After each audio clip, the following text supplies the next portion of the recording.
Hello, what's up mga karepakol? Magandang umaga sa inyo lahat. Nandito po tayo sa Kaingin Road, dito sa kalsada ng tapat ng airspeed para tignan yung ginagawa ng mga DPWS. Ating isasuggest na kayurin yung mga umbok-umbok na daanan at saka tabunan yung mga malalalim na butas. At sana nga dapat inalis itong mga baha dito kasi wala rin saysay. Kung ganyan, ang lalaki po ng mga tinatampak nilang bato.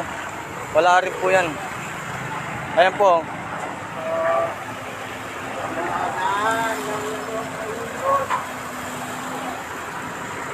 Ayan o. Naman mga kabayan. Kailangan na dapat nyo alisin muna yung tubig. Makailin.